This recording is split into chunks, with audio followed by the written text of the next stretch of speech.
everyone, this is PK Entertainment and we are back again, and here now we have another video for you, and we're going to take a look and review the first full trailer for Fantastic Four First Steps. Now there may be spoilers mentioned for all movies and TV series within the Marvel Cinematic Universe, so just be aware when going to this overall video.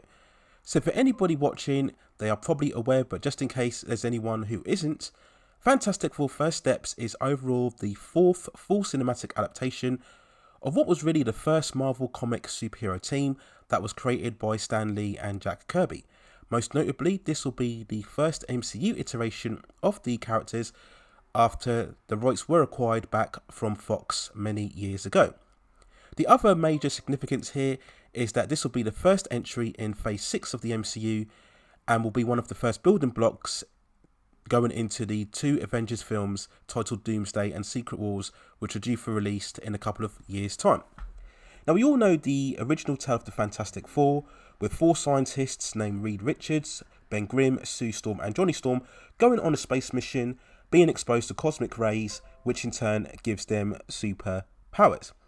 The main cast of actors playing these characters includes the likes of Pedro Pascal, Vanessa Kirby, Joseph Quinn and Ebon Moss-Bachrach.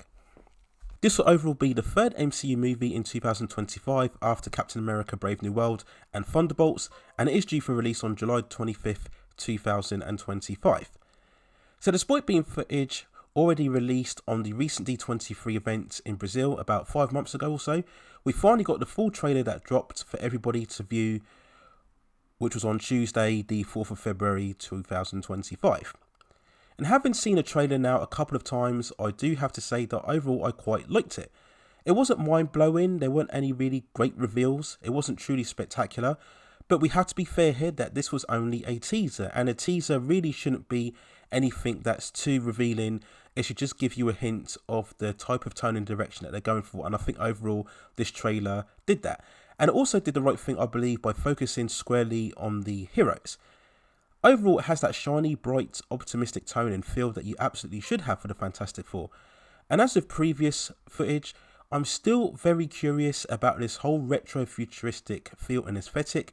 When it was initially announced that this movie would be a period piece, people were hinting that we would get a much more realistic setting, hinting at all of the social issues and cultural events throughout the 1960s. But it seems that this is going to be a very much an alternate 60s universe. Looking at all of the designs in terms of the buildings and the vehicles reminded me a lot of the Jetson animated series, and we could go even further that this is a similar tactic that they adopted for Batman the animated series, that whilst clearly was in a 1940s setting, you still had very much futuristic or current day contemporary aspects that were added also to the aesthetic, and I think overall tonally it's appropriate for what we've seen here. Now we do have to talk about the Thing, easily one of the most iconic characters within Marvel Universe. Not an easy character to draw or represent visually, and even more so difficult to recreate in live action. Previously we saw the Tim Story movies, how they went for the practical approach, and then later on in the Fox film they used CGI, and that was a truly ugly rendition for the character. But overall, what we've seen here, I really like this representation here. It feels very comic book and accurate, and I think it looks for the most part proportionally correct. Many people have noted the fact that the Thing looks comparatively small to the other characters. Now maybe he could start off that way, and of course this being the Marvel Cinematic Universe, they do have license for him to possibly increase in size as his powers develop over time if we indeed see these heroes in future installments. But overall I think it works very well. The only issue I had was with the voice itself. Now the Thing generally has this more masculine, gruff type of vocal range to the way that he sounds, but what we saw or what we heard here just sounded a bit too soft, a bit too much a cuddly toy. It almost, dare I say, felt a bit Disney-fied, and maybe that was intentionally done because they didn't want the Thing to seem too threatening. Again, they wanted to keep in tone with the more brighter, optimistic feel, and maybe that's why they chose this direction here. I'm still hoping that they would change the tone of the voice during post-production, but I highly doubt it.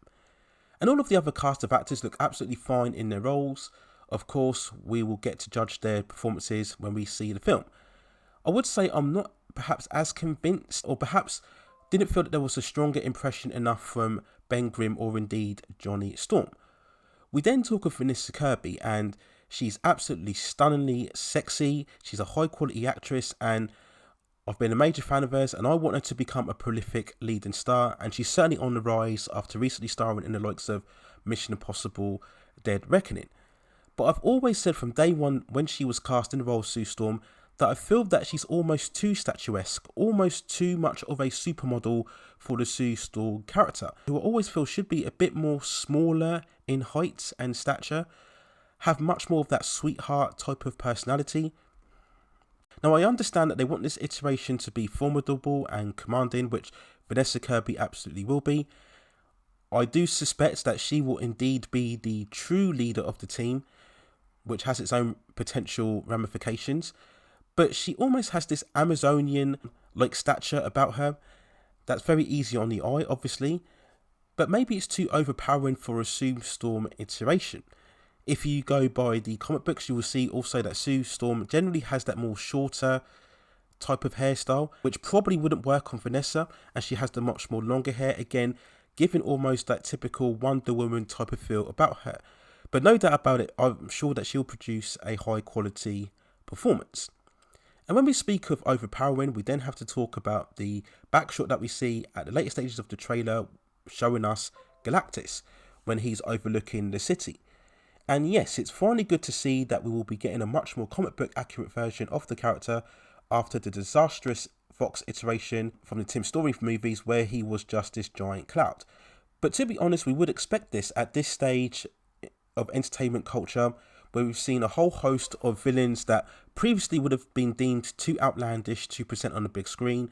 But nowadays, it seems almost any character can be translated convincingly, certainly from a visual point of view, on a big screen. And after seeing the visualization of the Celestials from the Eternals, there is absolutely no excuse as to why we shouldn't be seeing a comic book accurate Galactus. So I'm very good to see that that's what we will be getting in this film. However, I do question whether Galactus should be actually in this film or introduced at this stage. Yes, they are taking, of course, the source material where Galactus does indeed encounter Fantastic Four in the earlier issues, but the character is really that extinction level type of villain, and he should really be having the same type of build-up and development as what we saw with Thanos throughout the first 3 phases of the MCU, as he's clearly on that same type of threat and power level. It almost feels that by introducing Galactus now, it will diminish the overall awe and impact that the villain should be when we would see him later on down the line introduced throughout the later phases of the MCU. I'd rather see the character introduced first in a standalone Silver Surfer movie, the proper version, not the female iteration that they've introduced here, which I'm still really disappointed in, and then later on hinted at in a further Fantastic Four film afterwards.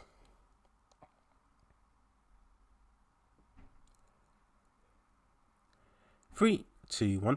I just feel it's going to be too much for the first film to have Galactus as a full-on fledged villain because of all of the backstory and history involving his origins, and of course you're tying that with the origin of the Silver Surfer itself. Again, this is material that is more than enough for a standalone film itself. And I do also wonder about the power scale and capacity that Galactus will be shown throughout this film.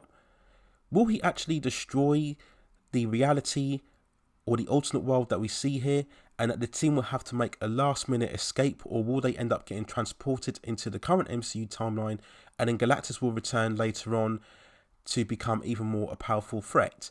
I think that would probably be the best way to approach it, because then that would draw us in, understanding how much of a danger that Galactus is in, and then you would have the Fantastic Four having to team up with the other Avengers overall to stop him. That would be the perfect way to give you that same build up and development of what we see with Thanos. What I absolutely don't want to see is that the Fantastic Four defeat Galactus in any way, shape or form, because that will completely take away any of the threat level, and we saw this previously with what happened with Kang in Ant-Man and the Wasp: Quantumania. Once the Langs managed to defeat that villain, then it took away any of the real jeopardy that the villain had. How could we get excited about Kang coming across the Avengers when we've already seen him be defeated by Ant-Man? So whilst it's good to see an accurate Galactus, they really have to be careful how they manage this villain. Hopefully he'll just be kind of a secondary threat that's hinted at. We did see that shot of John Malkovich in the trailer. I'm not sure at all which character that he'll be playing, but it could be that he'll be the primary antagonist, and that perhaps maybe Galactus will show up at the end to destroy the world, and then the Fantastic Four will make their last getaway. So we'll wait and see what happens overall. And quickly, I'm sure we will expect to see the female iteration of the Silver Surfer in some capacity. Again, if you're going to have Galactus, then you surely have to have Silver Surfer involved as well. That'll probably bring the movie down a little bit for me, even though it shouldn't, just purely because I just think it's such a wasted opportunity not to have the actual Silver Surfer brought in for the first time within the MCU. Will we see Robert Downey Jr.'s Doctor Doom? I doubt it. At best, we'll probably see him in some sort of end credit scene. Doctor Doom is, of course, the other most famous villain within the Fantastic Four, and over decades he's been formulated much more into a villain for the other Marvel characters, but again, I think they will save that much more for the end credit scene and just let the Fantastic Four have their own solo adventure overall. So in summary then, I did think the trailer was good, nothing spectacular, but again, it was just a teaser. But overall, I got pretty much positive vibes from it, and it will be interesting to see what happens when indeed they show us the second trailer, and also how well the film performs when it's released later on in July. So there's my overall thoughts and feelings when looking back at the first teaser trailer for Fantastic Four First Steps. Let me know what you think in the comments below. And if you have any other movies, television series, or any other topics within the pop entertainment and culture scene that you'd like to see me cover within the channel, then also let me know within the comments, and I will see if I can provide further commentary for you on that subject matter within the future. Please also hit like the subscription and notification buttons so I can provide you with more high quality content like this in the future. But that's it for now. Take care of yourselves, and I will see you very, very soon.